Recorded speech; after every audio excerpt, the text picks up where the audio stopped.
just put the love. That's our special ingredient. As Italians, we put love in the food we make.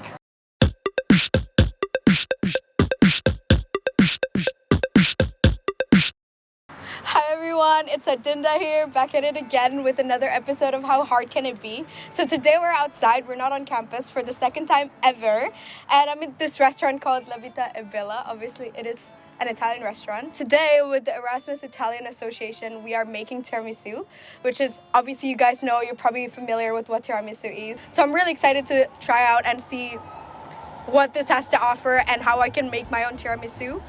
So without further ado, I guess let's just get started with it.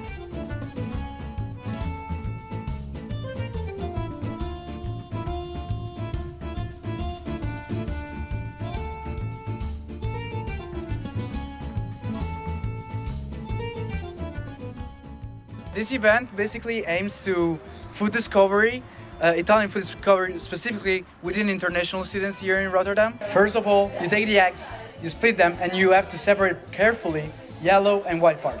Afterwards, you start whipping both of them. In the yellow part also, you can add the sugar, and that's very recommendable. It's gonna help the cream to be very foamy. After you're done, you are gonna mix the two creams together as well as the mascarpone cheese, and that's gonna create the final cream. Afterwards, you can take the biscuits, which are long fingers in English, savoiardi in Italian. If you get the Italian ones, they're gonna be slightly better because they're just, the coffee is gonna get inside them in an easier way. You prepare cold coffee and you put the biscuits in it. After they get they absorb all the coffee, you start building the actual tiramisu. So you do the first layer with the cream you obtained from mascarpone and the whipped cream you created basically with the eggs. And then the savoiardi with the biscuits that have coffee inside, and then another layer of cream, another layer of biscuits. Do as much as you like. If it's even, it's gonna be more cake-like. And at the end, a nice layer of cacao powder with the bitter one though, because it's gonna give some bitter flavor to it. And do it before you eat it, because if you let it rest in the fridge with the cacao, that's gonna absorb like some water. It's not gonna look great. So do it before you serve it to your friends and to your family, and they're gonna enjoy it even more.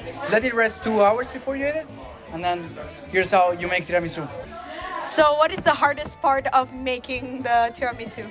The hardest part of making tiramisu, from what I saw, is actually beating all those eggs if you don't have a mixer, because it's gonna take you like 2 hours, you know? So you better either get a mixer or train those muscles. Is there any tips and tricks for beginners like me to make tiramisu or any other dessert?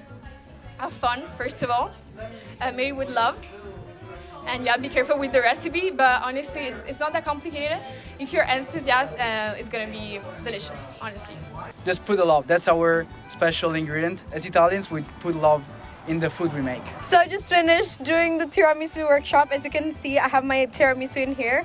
Overall, the experience is like, I was honestly really enjoying it. I love creating like new stuff, and this is like tiramisu, which is one of my favorite dessert of all time. So how hard can it actually be? Honestly, I would say it's a solid like 5 out of 10. It's not that difficult.